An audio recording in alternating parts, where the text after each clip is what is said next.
When you think Laguna Seca, you think elevation. You experience the corkscrew, and you always expect something special. The brake zone. Can they get the gear change right? Oh, they bumped. New smoke.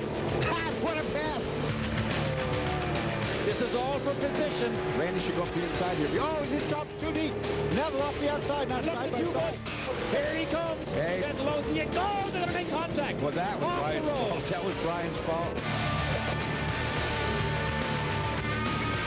By its very nature, Laguna Seca produces surprises and action at their most ferocious and extreme. Oh, he's under barrel. Oh, the backstab the left. And Kenny Wilden is going to make Jim Derhug cry with emotion. His very first Trans Am win for the car owner, for that car, and for Jim Derhug. This season, with 2 races to go, Paul Gentilozzi can clinch the championship here. But he must not only beat Laguna Seca, he must also overcome the final pit stop race of the season and, second in the points, his own teammate, Johnny Miller. Only then can he reach for his 3rd cup.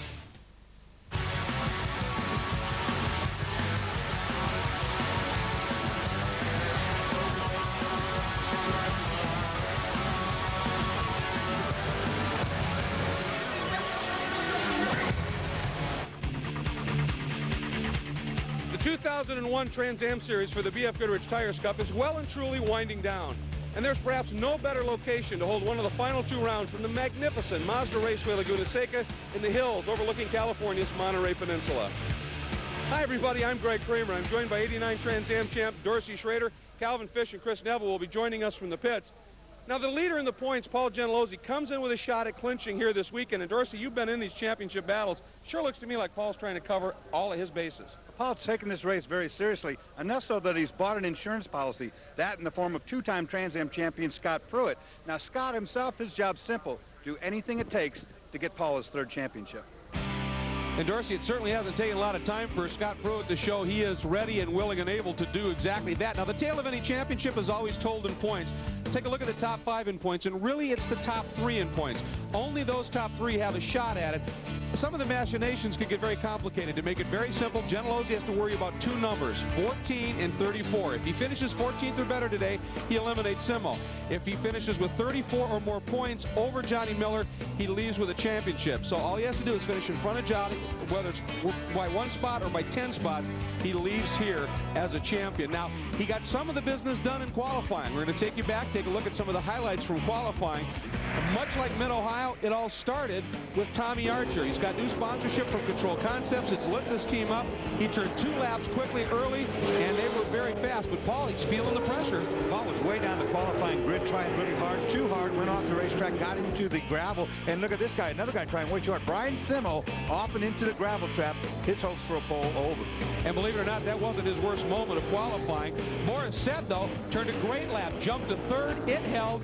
The pole went to Archer. It held. Who was 2nd? Right here, Scott Pruitt. Not a lot of rust that needed to fall off of his pace here this weekend. He did a great job. Now, as I mentioned, Gentilozzi got some business taken care of with that point he got for qualifying in the Fast 5. Neither Miller nor Simo could do that. But that's got to be uncomfortably familiar territory for Paul Gentilozzi. And for more on that, let's go down to the front of the grid. Calvin Fish. Cal? Well, yes, indeed, Greg. With 2 races to go in last year's championship, Paul Gentilozzi had a very similar points lead. He decided to play it conservatively, and ultimately Brian Simo snuck in and stole that championship away from you, Paul. Different mindset this year? Totally different, Cal. We know what we do is race, and we got to do that good every weekend. We're going to try to win here today. We're going to be a little smart about the championship, but no coasting allowed. Now, you've added Scott Pruitt to the lineup here, running 3 cars. To some, they may feel it's a distraction to you, but you feel very confident about the team's ability to run 3 cars, Paul. Well, the Rocket Sports group is so great, Cal. We knew that we could put Scotty anywhere on the front row and he could win the race for us, and I didn't know if I might need a designated driver. Okay, we're going to move forward on the grid to Scott Pruitt. Now, he's certainly familiar with running with this team. They ran at the 24 Hours of Daytona in a Saleen S7. Didn't have the success they were looking for there, but he's had success in Rocket Sports cars before. Sits on the front row. Great performance. He won the 24-hour Le Mans with the Corvette team, so he's had success in sedans this year. We're going to try and catch a word with him. Scott's got to be tough being thrown into the championship battle in the last couple of races. Actually, it's not at all. I'm here to help out the team and see what happens. Jaguar, Rocket Sports, they give me a good car, and they're looking for me to just go out for the win. I mean, Paul's got his hands full back there, and we'll see what we can come up with. Well, it's going to be a lot of fun to watch, so let's get upstairs to Greg and Dorsey. Thanks very much, Cal. Now, Paul got himself a bit of help, and we were talking about some of the problems here. There's Brian Simo, and Dorsey, after he threw it into the gravel, something developed, and he has to start at the back. Well, he got out of the car, and when they towed him out of the gravel, instead of going to the tech, he went back to his trailer. Now you have to go to the tech, so he made an infraction there. He starts at the very back. That's a big problem there. But joining him at the back of the pack is the guy chasing Paul for the championship. His teammate is Johnny Miller. Now, Johnny, he lost a motor in practice, but he had another motor problem in qualifying. They had to change that. Yeah, the word is a piece of the motor on the inside, a small piece came out, dropped down into the cylinder, and ruined that engine. So now he's at the back as well. So that's a big gift for Gentilozzi in some degree. But the guy who's not worried about this championship, Cal, is up front on the pole. He is, Greg. He had success at Portland with a win there, was a factor at Mid-Ohio, and this Cinjo Racing team have certainly shown a lot of potential this year.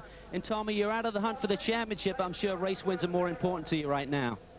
Yeah, you know, this team has been working hard all year, and winning at Portland was great. And I've always loved Laguna, came here. I think this car's going to do real well today, and I'd like to say hello to my wife, Jacqueline, the kids at home, and Cindy's grandma, Helen. Happy birthday. Tell us about the injury, Tommy. You got a cracked rib, and this racetrack is pretty punishing, particularly through those tough right-hand turns and coming down through the hill through the corkscrew. Well, it's the compression we're getting coming down through those turns that's kind of killing me on my lower left rib that's broken. And, you know, the only thing we can do is just keep on going. And, you know, it's only an hour and a half of 24 hours, and I figure that, hey, yeah, if it was easy, everybody'd be doing it. Well, he's hopeful he can make it to the finish, and he's also hopeful at the right front tire he's running here. They went soft on the compounds. Will it last 125 miles, guys? Yeah, you know what Archer was worried about at Portland, that he had, to the point he had a co-driver standing by, and Lazaro never got close to that car. Archer took it to the wind, and he's going to stay in it, and he's going to be very fast. Well, there's no pain that running in the front doesn't diminish. I tell you that. Yeah, if you're up in the front, you see all those guys behind you, you don't feel anything but happy. Yeah, and we've had 9 races this year in the championship, and 7 of them have been won by the pole sitter. So Archer looking fairly well placed.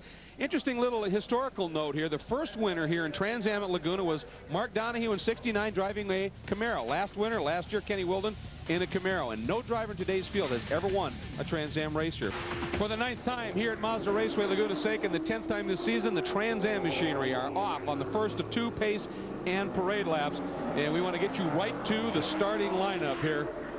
Actually, I'll tell you what, let's take a look at the facility first, and it is a glorious one. We've got a great aerial shot, absolutely beautiful in Dorsey.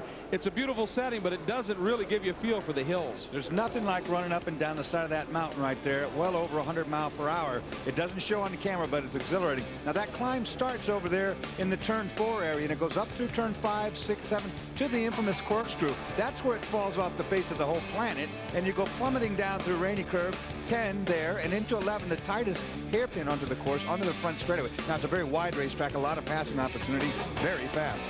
Very fast, and as we've seen in the past, just really produces some unbelievable action here. Should be a lot of fun.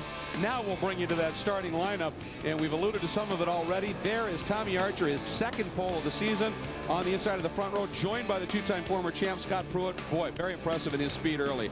2nd row is going to feature Boris Said. As we mentioned, he had a win already this season at Sebring. He was 2nd here last year. Good momentum there. And Lou Gelati, boy, what a great qualifying effort. In the 3rd row, going to move the inside of row 3. It is Paul Gentilozzi, your points leader, and he gets that bonus point. That's huge. And the guy who just clinched the Rookie of the Year with a 2nd place finish in Mid-Ohio, Justin Bell. Then we go to row 4. Mike Lewis, talk about momentum, got his first win 2 races ago at Road America. And Ross Thompson, 2nd in the '98 Rookie of the Year standings, back with Huffaker Engineering, also back. Great story there. Row 5, Tommy Dreese, last year's most improved driver, and of course he had a win at Long Beach last year. And Stu Hainer, back in the Panos Esperani here, fills out the top 10 of the field. Now, as we take you back through the rest of the pack, it's a couple of drivers there to take note of. One of them is Leighton Reese. You're going to see his effort there as he joins Randy Ruhlman. Leighton, just problems, huge in qualifying after a 4th in Mid-Ohio here. Row 7, Simon Gregg and Steve Pelkey. Row number 8 coming at you, Kerry Alexander, Dan Miller, 2nd in Rookie of the Year. Don Sack and Jim Matthews make up row 9. We go to row 10. It's Bob Ruhlman and Paul Fix. He's 3rd in Rookie of the Year. And Mike Davis and Claudio Burton did not have any time in the qualifying session. Then at the very back, we mentioned Brian Simo and Johnny Miller. And boy, those 2 guys being back there, Paul's looking so strong in this championship, Dorsey. Boy, you're going to see racing from the front to the back as you ride right there with Johnny Miller. He's at the back of the pack. He's not going to stay there. No, he's going to be coming forward like gangbusters in that Automation Direct Eaton Cutler hammer machine. We're also going to be riding on board with Kerry Alexander. He'll be starting in the 15th spot. The Wicks Lumber Trilithic Panos Esperani. He's given us some great looks all season long. And interestingly, way at the back, as we mentioned, number 88, Brian Simo, the Tommy Bahama machine, the Mangusta, starting 23rd. He, too, we would expect to be coming up quickly. Now, Mid-Ohio was really the downside of an otherwise semi-lackluster season.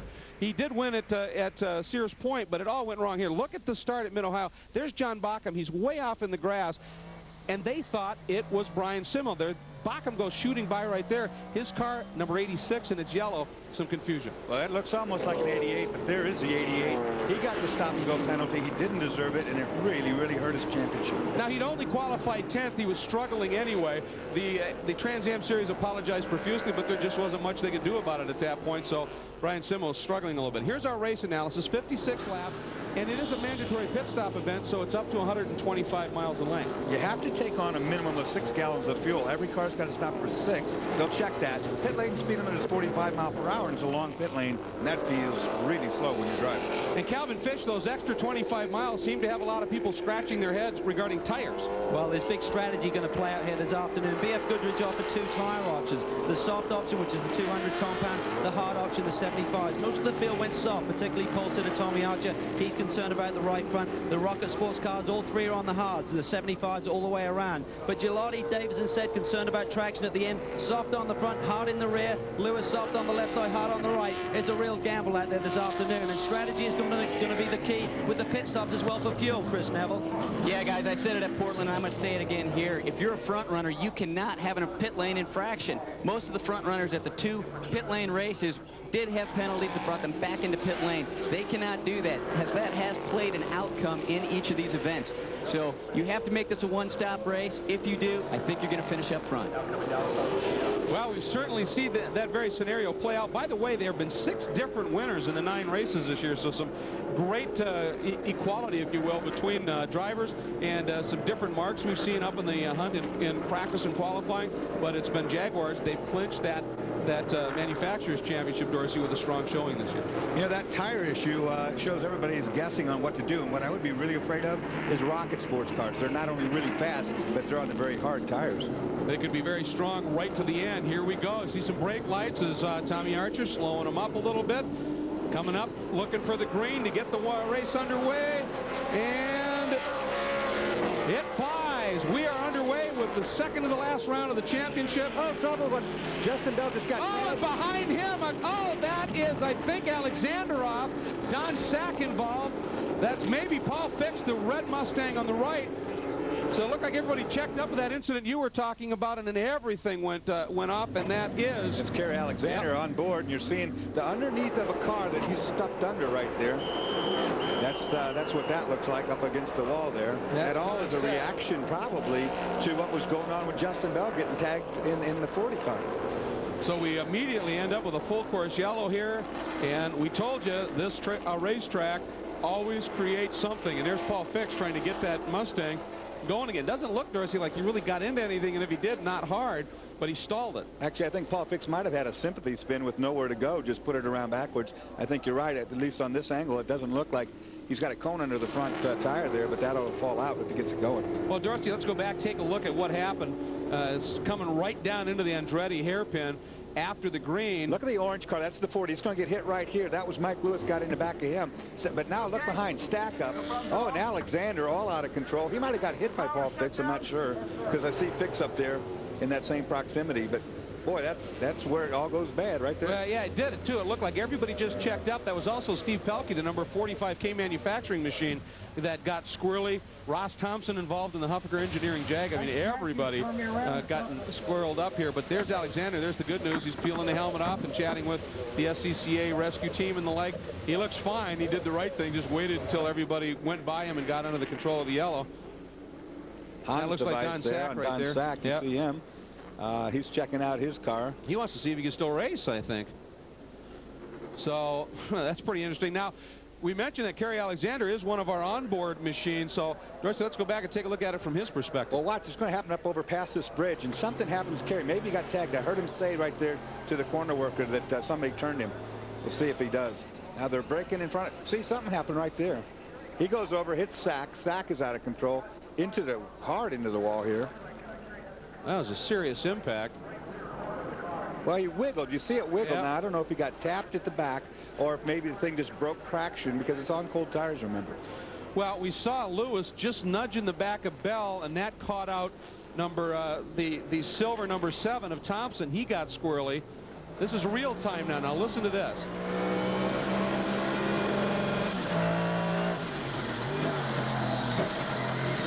Well, two things I hear right away. He's on the rev limiter in 3rd gear, and then also on 2nd gear he goes up to 3rd gear and it broke the wheels loose. I think that was the wiggle. I heard the engine go and that means that the rear wheels were losing traction. The car moved at the same time, and that's I think what caused that 2nd wreck. And obviously there's got to be a lot of discussion going on down in pit lane. Let's check in with Cal. Well, just a quick update on some strategy that will play out here shortly. Randy Ruhlman and Dan Miller flat spotted their tires in qualifying. Now, the rules allow you to change one only. Otherwise, you go back to the back of the pack. They decided to just change one tire. They're going to probably come in after about 6 or 7 laps once they can get the fuel load into the car and then top up and change the other tire. Also, Lou Gilotti is very concerned about traction at the end of this race. He's gone hard on the rear compound. He's also going to put 11 gallons in the tank. If for a minimum of 6 up to 11, he's going to put 11 gallons in. Hopefully put a bit of weight on the rear end of that car, give him some traction at the end. So he'll probably stop a little bit later in the going. But let's get it down to Chris Neville with more on the new car in the field here today. Yeah, I'm here with Joe Huffaker, who was the mastermind behind Brian Simo's championship run last year. And Joe, the rumors were you were hanging out on the beach drinking pina coladas, and I think that's farthest from the truth, isn't it? I don't think so. But it's good to be back, and to have a Huffaker Jaguar back here is it's quite a tribute to these guys who've been working so hard. But last time we were here, Chris, it was 1976, 25 years ago, when we had a match race against Bob Tullius with our silver Jag, and we beat him. So looking forward to good things here. That's great. And you guys still are building chassis, and you're still working on the motor program. Yeah, we never stopped. You know, there's rumors out there, but you know what? That just makes you tougher as you know, things change. We're going to be back. We'll be back next year in a big way. Sounds like fun. You guys are going to be back in 2002 with Ross Thompson, a hot young shoe from who's been playing around in NASCAR? Maybe. We never know. You know, right now we're just testing a new car out, and there's no laps on it, but that's what we're doing here. We're going to set up a program for someone next year. Looks like things are going good. Good luck today. Thanks, Chris. Well, the 7 car right there, Chris, if you can hear me, the 7 car has got a hole in the headlight bucket where the headlight's supposed to be on the right front. So he had contact at the start of that race. Well, speaking of contact, let's go back to that starting incident, and we're going to go on board with a couple of different looks at it here. Watch this one. Now, this is the high camera. This is what we saw, and you can see the contact, and right there maybe is where the 7 Jag got tagged, but there's the incident behind him, and it was all a checkup incident. But, of course, Miller and Simo are screaming through all of that, and Simo got through it first. Let's watch it from his perspective. This is out of the final corner. Here's the wheel spin. Oh, somebody's leaking water. Or fluid, big time. Here it goes. Well, now I'm kind of wondering if that water played into that thing. Yeah. Now we're on board with Miller. Same look. 1 spot behind Simo.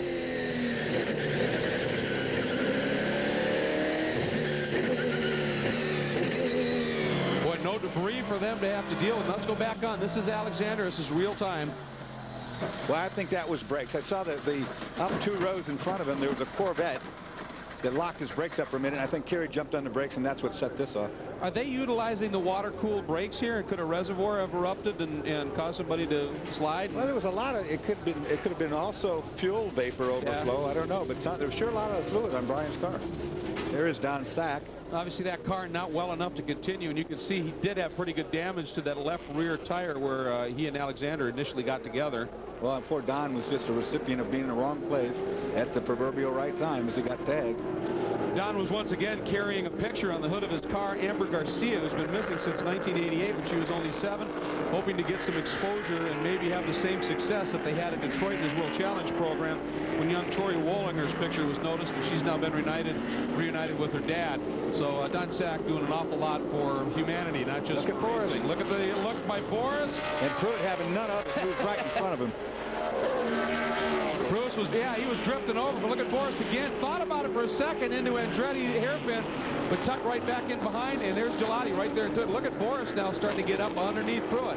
Scotty's got a lot of closed wheel under his belt. Believe me, you know, with all the NASCAR experience, his Trans Am experience, he's not going to give up anything to Boris. Leaving what they call turn 3 here, heading up into a fairly quick turn 4, and then they get to turn 5 and the very steep run up the hill. Momentum so crucial. Here they come now into 5, and this is where they start the climb. Tires are still cold, haven't really even made a real hot lap yet. Oh, right move by Boris. Oh, Archer spins. Archer loops it. That's why suddenly Pruitt must have checked up. Boris goes through. Look at Justin Bell. Bell is now second. Wow, what a turn of events that was. Our leader spins and stacks the whole field up. And now there is Gelati with Mr. Gentilozzi right behind him. What an event. Look at Ross Thompson. He's trying to get by Boris, because Boris really got bottled up in that exchange. Well, I was just saying, cold tires. They haven't had a full lap, and there it was. As Archer, that runs wide. Boris didn't make the corner. He's got damage to the left front, of course, in that contact, and he may have broken something. Let's go back, see if we can find out what may have happened over in that incident in turn 5. Boris really got hurt in this. Watch. Well, he goes to the inside right there. Pruitt's got to check up. I don't think they've hit, but they're going to hit right here. Yeah, he just made contact with the Archer car, too. So I think he got Pruitt on the right. He got Archer on the left side. And look, it's not over yet. He's still getting tagged. So there's Stead heading down into the pits. And he's definitely got some damage to the left front corner. But I almost think, I don't know, he was some serious contact. He's heading right toward Calvin. Calvin, can you see what the problem might be? Yeah, there's a lot of damage here to the left front fender. I thought the team may take advantage here and put the fuel in and then do the tire. That is allowed under the rules, but maybe they don't have enough room in the tank yet to get his 6 gallons in. So they're tearing away the loose bodywork there. They don't want to cut down a tire, so they're doing the change to the left front. Green flag, they're just trying to keep him on the lead lap and hoping things come back in their direction. Oh, there's damage here, guys. There's more than just a tire problem. He must have broken the suspension piece here because the crew member cannot get the tire on without it flopping around here. So there's some major damage to the left front. Looks like he might have broken a control arm or something on the left front. And he gets the signal here to pull it off. And we understand there's big smoke from Gentilozzi on track, Greg. There is, Caller, and it wasn't braking. He's smoking terribly from the right. Looks like the right rear now. I don't know if that's a tire going down, body rub, or something more. No, it's not. That's a hub axle. That's an axle seal on the right rear, and that is not catastrophic, believe it or not. He's blown the seal out of the end. It's dumping fluid. Now, whether they'll black flag him for that, I don't know. But I've seen these cars, these Trans Am cars, run an entire race doing just that until they run out of oil. That's the only thing he's got to worry about. But it is definitely there. You see it every time he turns left. Looks like the top fuel car burning out. Now, when he goes right, it tends to stop as it does down the straight, so it's all under that loading. It just starts pumping out through the seal right now. Boy, I tell you what, Ross Thompson's going to have a face full of oil, and he's not going to like that. Right there. Every time he turns to the left, it loads the right side of the axle, and it dumps the grease right out of the hole where that seal normally goes, and those are just screw-in seals. Right now, he's just got his mirrors full of number 7, Thompson. And Thompson's got his mirrors full of his oil. He's got his face full of it. And again, I mean, what a gift again for Gentilozzi. He's got a problem here, but he's got Simo and he's got Miller well behind him at this point. And he's just going to try and tuck in behind Lou Gelati and continue on here. So Paul continues to run in 4th, but Boris Said out of the car and done for the day. After 7 laps here at Laguna, there's your top 5. Well, Calvin, we saw all that fluid, and obviously there's something amiss under there, but it looks like the car, other than that, Dorsey's working okay. Well, that was an axle seal for sure. It's going to smoke a little bit still. You saw him look inside the wheel or inside the axle. Inside that hole in the axle is a little rubber seal that goes in there with, it's like a freeze plug, and they come out occasionally. When they do, it dumps all that grease. Now, did they fix it? I don't know. It's an easy fix. We'll have to see. Now we go on board with Brian Simo, who of course has Johnny Miller right behind him, but with Gentilosi's pit stop, this changes things up. Brian Simo already, folks, is up to 9th. Miller is 10th, and Gentilosi is shown as 20th as he comes out of the pits. So possibilities here for this championship. As we said, he's got to finish in front of Miller and better than 14th to eliminate both of them. And right now, he's got his work cut out for him. A huge development here. Meanwhile, Boris said out of the car, Cal, he's got to be disappointed. Yeah, it is disappointing. I mean, for everyone in Applied Computer Solutions and Sun Microsystems, Scott McNeely's here today, and he said if I won, he'd take me to Cypress Point Golf, and we had the winning car today. But unfortunately, Tommy Archer just lost it on his own. He ran out of talent, and that's unlike him, but it happens. And you know, when he spun, he should have kept his foot on the brake. He just rolled into me as I was trying to go by. It was just tight quarters. We were all together, and it's just unfortunate for the whole Panos team. Contact with Gentilosi as well. It looks like he came in and had problems with the right rear corner. Was that contact with you on track? I don't know. I mean, when Tommy Archer spun, he caused a whole mess, and we were all tight. So I don't know if anyone hit me from behind or not. I was just trying to get by, and he rolled across my path, and I hit him with my left front, broke my suspension. Well, I spoke to Johnny Miller over the weekend, the other guy in the championship hunt, and he said, I'm not giving up. Anything can happen, and it seems to be happening here today at Laguna, guys. Calvin, it absolutely does. And Dorsey, we just saw a replay of that incident. I thought he got away with the contact. Boris did, because definitely he and Gentilosi nudged, but it was with Archer that he got clipped. Yeah, the big hit, as he said, is Archer released the brake and rolled back, and he hit him on the right front, on Boris on the right front corner, and busted that suspension off. These guys having a war of their own. And of course, this Simo and Miller, they're coming through this path like crazy. Well, you almost wonder if it was that little contact between Set and Gentilosi that maybe torqued the rear axle on that car, popped that seal out. So it could have been a huge chain reaction situation here. There is Simo, Miller right behind him. That's 9th and 10th. Reese right in front of them. Leighton, boy, did he struggle in qualifying, but the car looks to be working much better now, and he's up to 8th. And he had a great run at Mid-Ohio. You know he and that car is quick when it's working. Looks like they may have got it sorted. They're right in front now as Simo's giving chase. But Dorsey, they're heading up toward the roller coaster. Watch this. You go up here, you look at blue sky, you can't see where to brake.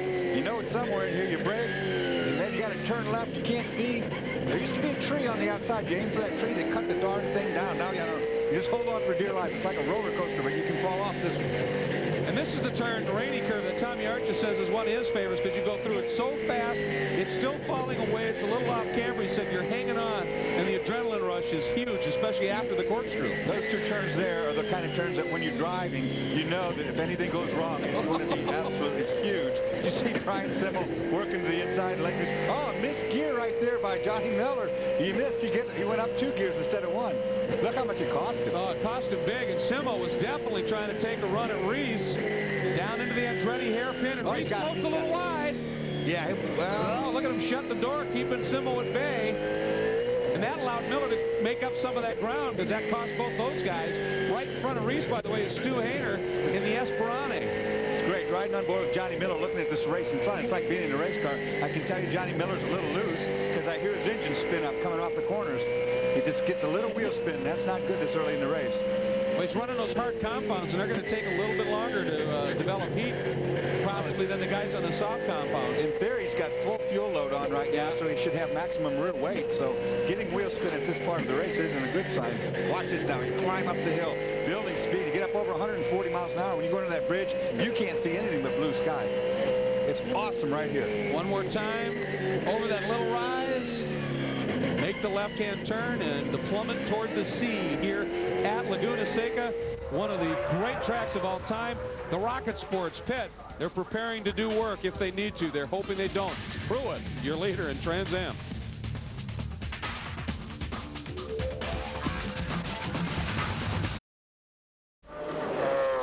Welcome back to Laguna. Let's get right down to Chris Neville. Archer's in. Yeah, Archer came in early. They wanted to try and play the cautions out in the second half of the race. They fueled the car, and now they're trying to fix that rear bumper. They don't quite know if it was a self-inflicted wound here or if Boris had anything to do with that on an intentional basis. And up a little bit further, you see Randy Ruhlman. He also has come in, so some guys trying to play some cautions late in the race to get him up near the front, and Archer's away. Well, Chris, you can assure them there was contact with Boris, but it was totally unintentional. It was after, right when Archer spun, and he just rolled into and nicked Said as he went by. It was just one of those situations. And look at this. Johnny Miller has gone by Brian Simo. Simo looked like he's locking up that right front fairly regularly, Dorsey. It's easy to do up there. You're going up that hill, and you once you crest it, the back of the car gets light, and you get on the brakes, and you don't get it right. Look at the amount of oil on Johnny Miller's windshield when he goes into the sun. He's been back there behind somebody leaking oil. But anyway, Johnny Miller got by and is now pressuring Leighton Reese. Boy, has he come up to the front in a hurry. Let's go back and take a look at the pass as he gets around Simo. Climbing the hill here out of 4. I think he's just going to pop on him. Yeah, he pops out early. Yeah, that's a good move. Just runs it up the inside. Brian, being smart, just backs off, gives it to him so it doesn't cost him too much time. Johnny uses a little curve. And now Miller starts the assault, continues the assault that Simo started on Leighton Reese, I guess. And there's Hayner right in front of Reese. And this battle now is basically for the 8th spot. A remarkable achievement by Miller coming up through the pack along with Simo that fast. Now, one thing we want to point out, you know, Archer's in the pits. He had a spin. He's got the fuel, and he's done there. If he gets some yellows, he'll be in good shape. Gentilozzi, he pitted once. He's got to come back in yet for fuel. But in Portland, Archer spun on the opening lap, essentially, went to the back, came back to win it. Gentilozzi had 3 pit stops at Portland, came back to finish second. So they're by no means out of this, and those pit stops could really play a role here. But we're watching numbers 53, Stu Hayner sitting in 7th with Reese, the Black Banner Engineering Phillips 66 vet right behind him. Then Miller, the Eden Cutler Hammer Automation Direct Jag. Then the Tommy Bahama Augusta, and I think it's Michael Lewis. I'm not sure. There it is, the 12 car. He's smoking now pretty heavily. I saw it 2 turns ago. I saw smoke. I didn't know what it was. We'll have to look at this. But there it is. Guess what? Axle seal. Another axle seal. Left rear this time. And he's ducking into the pits immediately. So the Amerisweets Jag of Lewis looks like he's suffering just a different side of the car. Same problem perhaps as Gentilozzi. And at the time, of course, he was running up in the top 5. Well, he'll come in now, and like I say, this is a pretty simple fix to pop that axle seal back in and put a new one in, and then he'll probably go ahead and do fuel too. I see Calvin has arrived. Calvin. Well, Michael Lewis, winner at Road America, is into pit lane, and the crew are trying to look underneath the car, see what's wrong with this left rear corner. And I'm surprised that some of these guys, when they're having trouble, aren't trying to get the fuel and get that out of the way. But anyway, they're trying to decipher what the problem here is in the left rear corner of the car. A lot of smoke coming out, and Mike's got the window net down. I'm not sure if his day is done or not. We'll try and get a quick word in here with him, try not to get in the way of the guys going to work here. Mike, you're up to 5th. What happened, mate? I don't know, something like go in the rear, I guess. It's a shame. Just cruising around, waiting for the race to string out a bit. So I don't know. It's a real blow to the championship or our position, but we'll just have to go to Houston. Sweets team are going to work. They're taking a close look, seeing if they can get a fix down and get him back on track, guys. Well, Calvin, you brought up a very good point, because with these pit stops, it isn't just the time sitting stationary in the pits. There's a speed limit there, and that pit lane's long. If you can avoid doing that twice, that's got to help. Well, you're looking right there at Archer's car, the damage from Boris Said at the beginning of the race. All that tape didn't do a great deal, did it? It's all just kind of dangling along off the back there. You know, before he pitted, though, he was running some of the fastest laps of anybody in the race. Now it's loosening up that whole rear bumper section, and that's going to create some serious drag, I would think. Now we're on board with Simo looking back, and Simo's back around Miller. Yeah, I was going to say, look at that car out the back there. That was the one that was in front last time we saw him. So that puts Simo back up at 8th, Miller back to 9th. Did you hear all that clunking in the gearbox? But I heard it on Johnny Miller, too. Both of these guys don't heel and toe or double clutch downshift. In fact, they don't use any clutch downshift, as in not a downshift. So you hear the rear gears really going clunk, clunk, clunk, and it's really hard on drive lines. Well, we're getting into the section of track where Miller was able to get by Simo on his first pass. They're coming up now to turn 5, and it was out of 5 up into 6 where Miller got the run. Looked like Simo got held up a little bit behind Reese. Well, you know, surprisingly enough, all of them being held by Stu Hayner right there. I think Stu is really holding these other cars back. I think these other cars are actually faster, but they can't find their way by. And you catch a glimpse just going up the hill in front of Stu is Tommy Dreese, who runs now in 5th. And it looked like Reese was thinking about taking a run on Hayner, but he couldn't get it done. There they drop down through the corkscrew. That is your battle for 6th, 7th, 8th, and 9th. Miller sits in the 9th spot right now. There's Simmel right in front down through the rainy curve. There is number 5, your leader, Scott Pruitt, and he just put his team owner down a lap. Ooh, Pruitt. Oh, he's coming up on him, actually. Right. And he got a little, Gentilozzi got a little squirrely. He's still got to be getting some of that oil on that right rear tire. He's still got a little smoke as well, I just noticed. It's not like it was before, but he's still got a little seepage. So a little bit of action here. We'll see if Gentilozzi's just going to let Scott go. I would think he would. And Simo is in. Simo's in, Cal. And Simo was in just 6 gallons, so a pretty light fuel load. This is the minimum amount they have to put in. Quick stop, 45 miles an hour. They've got to watch the pit lane speed limiter here. Try and get out clean. No mistakes, it looked like. I don't see any penalties being enforced. Good stop for the Tom Floyd team. Cal, those pit stops looking a little bit cleaner down there these days. Yeah, I think they've learned from the practice, really. I mean, this series is not used to running pit stops, and we saw at the first one there's a lot of mistakes there, and a little bit cleaner at Portland, and so far so good for the teams today. By most measures, Brian Simmel's been in the midst of a pretty decent year. He had a win at Sears Point. He was 5th in a good scrap at Long Beach, and he actually came into Mid-Ohio 2nd in the points championship. Then he had some problems. Things started to go off for him, but still 3rd in the points championship coming in to this round here. There's a look at that stop and go at Mid-Ohio. But for a defending series champion, for Brian Simmel, this hasn't been the best of years. It's nice when some years end. This has been one of my more difficult years personally, and I think that just will look for really look for a chance to really evaluate this season and find out where I can make gains in the off season to maybe get a little bit better focus about working with the car and the driver a little better and really get my head screwed on straight for next year. And going to break, I said he was up in the lead group. Of course, he had just stopped in the pit, so he's trying to get back to that lead group. But Brian Simmel, the strategy is he sits in 10th already, up from the 13th. He came out of the pits and might just play off having the fuel in the car. Nobody else has. But we understand now that Paul Gentilozzi is down in the pits. And Dorsey, this looks like a fairly intense repair now on that right rear corner. Actually, let's go down to Calvin. Well, they took an opportunity, Greg, to put in their fuel load. Now, all the Rocket Sports guys are putting in 10 gallons, so they had to burn that off first before they could bring Paul in, and now they're trying to make the fix to the right rear corner. They're going to have to change the spindle area there. The seal and everything has gone. They're concerned about the amount of fluid that they've lost there. They don't want to burn the car down completely, and hopefully they can get a handful of points here. Certainly try and salvage something from this race. It's certainly not gone in the direction that the Rocket Sports team were anticipating. I'm going to try and get a quick word here with Paul. Paul, it seems like anything can happen in these championships, mate. I just don't believe it, Cal. Of all the things to happen, this hasn't happened to us in 10 years. I don't know what to make of it. We're just going to keep going. Okay, they're going to hang in there, and as I said, just try and get back on track and hopefully salvage something from today. Well, you can just hear it in his voice, and after what happened to him last year, Dorsey, almost identical circumstances, big points lead, 2 to go, and it fell apart on him, and he's got to be having that thought going through his mind. It was a tough one, and I talked about what happened to him last year. It was just tough. Like I said, he came in, he looked so strong after a great season, and then with 2 to go in Las Vegas, look at this, huge slide after contact. I mean, the nose of the car absolutely decimated. He got nothing from that race, but he still looked like he had the championship pretty well sewn up with a 16-point lead going into San Diego. Right there in the top 5 in qualifying, looked good, and a mechanical problem and another bizarre one took him out. Yeah, it's amazing. And of course, coming into this race, all he really needed to do was finish in front of Johnny Miller. And with him starting up there in 4th position, Miller was already dead last. You think no problem. Then look what happens. A seal like this or something goes wrong, and there he sits. That says it all. That look right there says it completely. I can't believe it might be happening again. Lou Gelati, who of course was up into the top 3.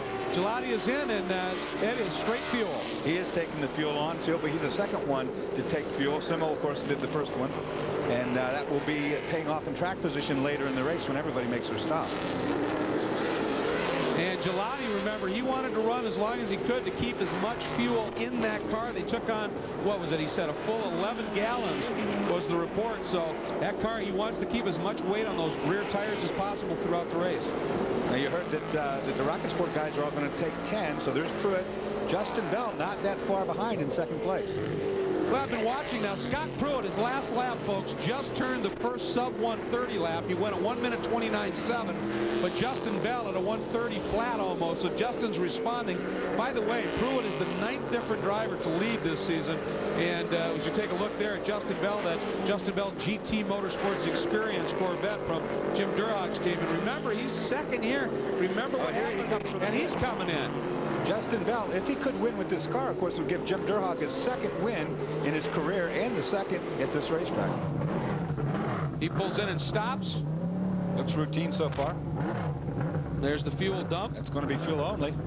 Let's go down to Chris. Yeah, guys, I'm down here in Justin Bell's pit. It's going to be a routine stop. He's running second. Things have been going fine. They were just planning on following Scott Pruitt around until he slowed down to try and not lap Paul Gentilozzi, and they were going to try and take it. And Jim Durhock says he's just going to let him do whatever he needs to now. The car's working great, and they're going for it. And you notice some of the other guys that have stopped, when they've left the pits, there have been bobbles and almost near stalls. Justin, a World GT2 championship in the FIA Series, a Le Mans winner. He ran the Corvettes last year. No such problems. He gets out of the pits clean, but Gentilozzi, he's just in trouble. And we're looking at Justin Bell, who was second in closing on the lead when he stopped for his pit stop. He has already clinched the Amerisweets Rookie of the Year points championship. Dan Miller's second, Paul Fix's third. And of course, Anthony Lazzaro had won 2 races in the championship. But Justin has clinched it. And he's kind of admitted that, you know, he was racing in the European Series and the World Championships. And when he decided to go Trans Am racing, he wasn't sure about it. But he says now it has been a wonderful discovery. Trans Am's been a real revelation for me. I've enjoyed the cars, I've enjoyed the people, I've enjoyed the competition, you know, more than I ever anticipated. And so I think that definitely my future lies firmly in the hands of Trans Am. Well, he's certainly proving it. Now there is Scott Pruitt, and he has just completed his stop, and Bell comes by in front. So there is Justin Bell, is able to get by. And now Pruitt has ducked, and Thompson, who assumed the lead for 1 lap, probably the 10th different leader in the season now, he is going to duck into the pits for his stop. And that's what 45 miles an hour looks like, real slow. Just completed the stop. Dreese now on point. Boy, Tom, you're right. And that's what we're talking about. The amount of time in the pits is not just when you're stationary getting your fuel or whatever. It's those runs down the pits, and I can't understand why some of these people, unless they just hadn't burned off enough to put the mandatory minimum of 6 gallons in. But Tommy Dreese, remember, most improved driver last year, Rookie of the Year 2 years ago, got that win at Long Beach last year. Results have been a little tougher to come by for him this season, but nonetheless, Dreese showing at this race, Dorsey, that he's hooked up. The team's found something. Well, what little strategy these guys can play, some of it has to do with how much fuel they take on. As Tommy comes from the pits right now, some guys taking on 6, that's the minimum, but you can take on 10, 12, whatever you want. So there's some different strategies, and Brian Simo, of course, was the first one in. And look who follows him in. Right behind him is Johnny Miller. So Miller has decided it's time to get his stop done. Now, this is interesting, Dorsey. You talked about it. Simo came in early. Everybody in front of him is now pitting and doing it under green. This could be a godsend for Simo, but let's go down to Cal. Well, the crew weren't really on the ball here. They lost a couple of seconds there as Johnny pulled into his pit stall, getting that dump can over the wall. And these dump cans will hold up to 11 gallons. Minimum is 6. Dreese is back out, kept the lead ahead of Johnny Miller here. So 10 gallons on all the Rocket Sports cars, but there seems to be a problem. This is not going in as it should do, and they have to have a completely dry dump can. Otherwise, they will be penalized for this. So we're going to check this out and see if he's completely empty. To me, it looked like there was a little bit left in that can. You can see now the steward is shaking it, and I think there may be a concern. It didn't look like the fuel was going into Johnny Miller's car. Yeah, it almost almost looked like there may have been a problem with that release mechanism. And Dorsey, at the end of that, it's like a spring-loaded coupler, isn't it? See right there, the guy shaking his head like he's saying, no, you've got fuel in that can. Now, it is a spring-loaded coupler, and if there's any left, the penalty that would be paid was he'd have to go back in there, and he'd have to do a second pit stop. Now, the way that thing works, you dump that deal in there, and the vent, that fuel vent we talked about in the tech tip, is supposed to let all that gas get in. Now, there's a check ball in the middle of that. If that check ball holds up, it won't allow the fuel in either. So we'll have to see what happens with that. Right there's the can, and the question is, look at that, they're looking at it. Looks like they're trying to look at it. Now, will that hold 11 gallons, right? They only have to get 6 in. So if it isn't empty, I mean, is that going to be okay? Let's check in with Calvin. Calvin, what's going on? Well, actually, Greg, they hold up to 11 gallons, but the teams have to predetermine how much they're going to put in. 6 is minimum, 11 is all this dump can will hold, but you've got to have it empty. So before the race even starts, you have to tell the series how many gallons are going in. You can't change your mind. So if this doesn't go in, it should mean that he's going to have to come in and do another pit stop and put the remainder of this dump can in or get some kind of penalty. Unbelievable development here, and again, it looked like the release mechanism is the problem, and boy, are they chatting it up down in that pit lane. Justin Bell, as a result, assumes the race lead. A great stop for Justin makes him the 11th different leader in the championship this year. Pruitt is second, and Lou Gelati is third. Guess who's fourth? Brian Simo. But you know what? Kenny Martin, our stats mogul here in the pits, mentioned something, Dorsey, and I think it's a great point. If Johnny hadn't followed Justin in and stayed out one more lap, he'd have gone through, got credited with leading a lap, and that's a point. He would have got a point, and maybe also he would have been able to use all the fuel that he was supposed to take on. I thought for sure you were going to tell me you were Kenny Martin. No, I checked her about that during the break before I went there. We are full course, and apparently there's a car off somewhere, and we're going to check into that for you, but we are full course right now, and that's a huge blow to Justin because he had almost 9 seconds in hand over Pruitt, and that's all going to go away. But boy, is it going to be a very interesting race here once we get going once again as we're on board with Simo. But we're getting a report now, and Calvin, can you help us out on this? What is the status in terms of Miller and a possible pit stop? Well, just clarification, Greg. Yes, whatever you predetermine is the amount of fuel load you want to add to the car. All of it has to go into the car. So there was some left in the dump can, as we saw. They've got to bring him back in, and it has to be under green flag racing. So they can't take advantage of this caution period to bring Johnny in right now. Quick update on the leader, Justin Bell. He had big problems in the final practice here yesterday. He had a broken left front spindle, and I think it really goes back to qualifying as well. They really couldn't get a handle on the setup, so now it's really been guesswork in how much of that was affecting the setup of the car, and they've really took a bit of a gamble, but it's certainly paying off as he leads the pack right now. And Calvin, I want to ask you, it sure looked to me that when Justin Bell had that stop, his stop, 1, it went like clockwork, and 2, he got in and out brilliantly. Shades maybe of his FIA experience. Oh, for sure, Greg. He's run here with the Corvette team, and he's run the Vipers for many years, as you know. And this is new, not just for the teams and getting the fuel in and all these things, but also for the drivers, leaving the pit lane correctly, keeping under the speed limit, not stalling the car, not getting flustered. All of these things become a factor here in these pit stop races. And kudos to Durham Motorsports for giving him an absolutely great stop. We're looking at Jim Matthews. Earlier we saw he had a flat, I think it was right front tire, and it was chewing up the body. It looks like it's done more than that. Well, he's got the caution. They pulled him out is what's happened. You see it's completely shredded there. They pulled that car out of the gravel trap. He's trying to make it back to the pits to get fixed, but in the meantime, he's going to leave a lot of debris. As you see, stones falling out. Soon the tire will start shredding, and that's a mess. And here we go. We are back to green, and look at that. Scott Pruitt immediately goes on the attack, trying to find a way around Justin Bell. Justin, a rookie in the championship. Pruitt, a 2-time series champion, but hasn't run in the series since '94. Interesting matchup. And Justin, no rookie to racing, however. Yeah. He was over on the European side, and they cut and thrust you up over there pretty good. And that's what Pruitt's going to try right here, is looking the inside. He's got that position. Locks it up and back up the inside, Justin Mike. Here he goes. Thinking about, little tap. He's in good position for the next corner. Oh, look at Pruitt. Chop in front of him. I'd give him a little chrome bumper. Through turn 6 they go. You know what? That may have been Paul Gentilozzi, actually, that was doing everything he can to get back on laps.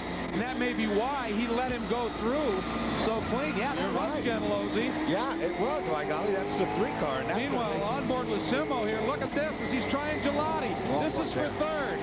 Can't do it there. There's no way you're doing the outside of that corner. No, that was the exit of the rainy curve in the corkscrew area. Pruitt's in There's Pruitt, and he's in trouble. He's slow.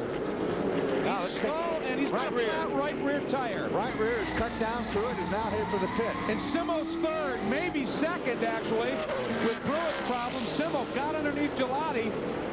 Wow, what a break for Justin Bell. Wow. That's why Justin Bell let that car go.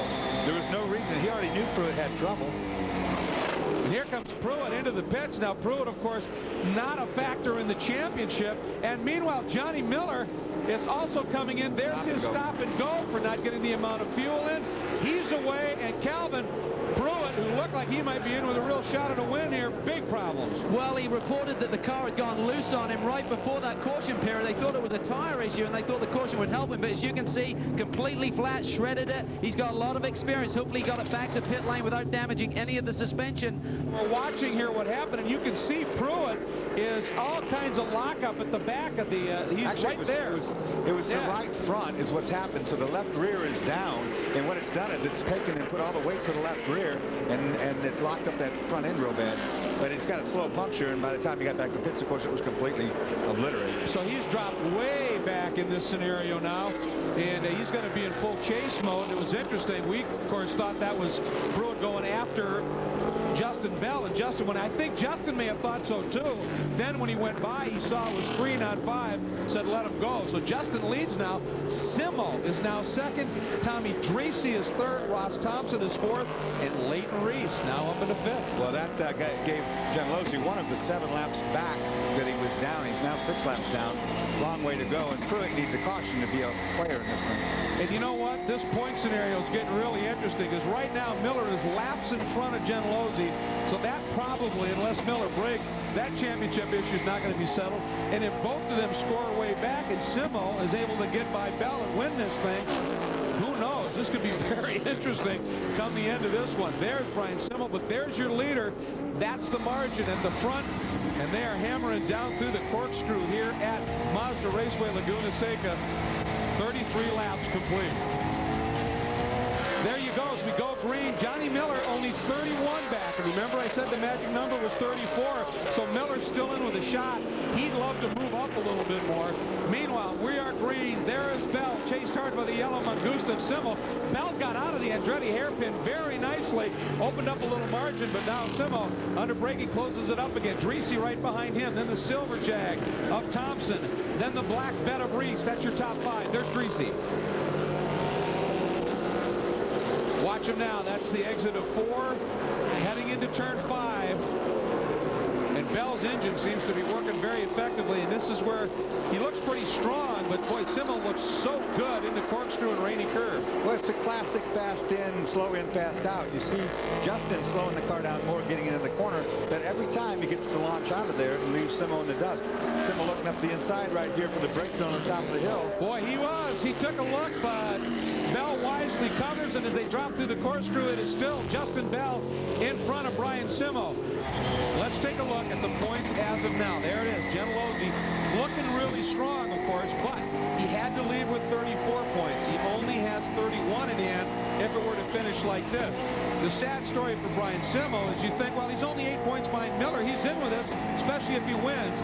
But if Paul Gentilozzi finishes where he does now in 14th, Simo is mathematically eliminated from the championship. Now, look what happened here. This is while we were in break. Looked like Dreesy braked early. Thompson trying to get a run around the outside, but it's awful marbly up there. Oh, man, no grip at all. Do you see that? All the flame means he's off the throttle, and he could not get the car to turn. Once it got past that center part of the course, it just took off on him. That's going to really dirty up those tires, obviously, and he's going to have to be a little genteel, I would think, till he gets them scrubbed clean. He won't have any trouble getting heat in the right rear, not with that flame. Right rear will be very effective for him. You know, it looks like he really didn't lose. Well, let's see. I think he's going to be back in the 8th spot area. There's that black D-cell information, but once again, that's nothing problematic. Just apparently the way they have the engine established. And there's Chris Thompson. Looks like he's right back up to speed. Meanwhile, up front, there is Justin Bell. There's Brian Simo sitting in second. And, of course, Tommy Dreese's in third. Simo, Calvin, is only a second and a half off. As you can see, the margin to Bell. Dreese about 8 seconds back. These guys have some interesting strategies developing. Well, I think everyone's on the same tire compound in the front five there, Greg, so there's no difference there. I just spoke to Tom Gloy. He says Brian is very happy with the car. Things are going a lot better than they expected. The weekend had not been a good one for that team, but they're running the brand new Riley and Scott, the Mark J, the one that Tony Arve debuted at Mid-Ohio, and Brian is pretty comfortable with the balance. We understand that Gelati just passed Dreese for position there, but Tommy Dreese actually has said that when he finishes these races, he's been getting a hard time from his crew chief. He said there's too much brake pad left, too much tire left, Tommy. You got to drive the car harder. He was determined to do that here today for TDM. So that is Dreese. Dreese is off, and that's up in the corkscrew area of the track. And boy, he's given the wall a fairly good whack. Yeah, he did that, and it was on fire for a moment as well. You see the corner worker. That's the top of the corkscrew. He got in too hot, didn't make the corner. He's head on into that wall, and the corner worker's right on top of the job right there. Saw that fire and got it put out right away. All right, the full course yellow comes out. 8 laps to go. This could be a godsend to Simo. Oh, yeah, trying to protect from Reese. Well, see, this is a mistake. He shouldn't have turned in with that much speed on. He knew he was in trouble. You saw him lock up twice, and the right thing to do would have just to go straight on there and, you know, and get the thing slowed down. But he went and tried to make the corner, got in the gravel, and really hit that wall. On a rainy curve, the right-hand turn 10, then down into 11, and we are looking forward to green. Here we go. Bell brings them around. 5 to go. Make that 4 to go as they complete lap 52. And we are back and at it. And Gelati, boy, he got parked back there. And he's essentially nowhere. Here comes Gentilozzi trying to get around the lap car of Hayner.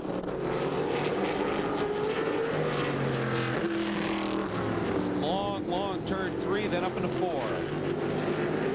Boy, he looks good so far. Not a lot more opportunities. One of those is coming up at the end of the straightaway. But Justin, enough lead. Now, there's no way. Without a mistake. It looks like, is Gentilozzi taking around Simo? He is.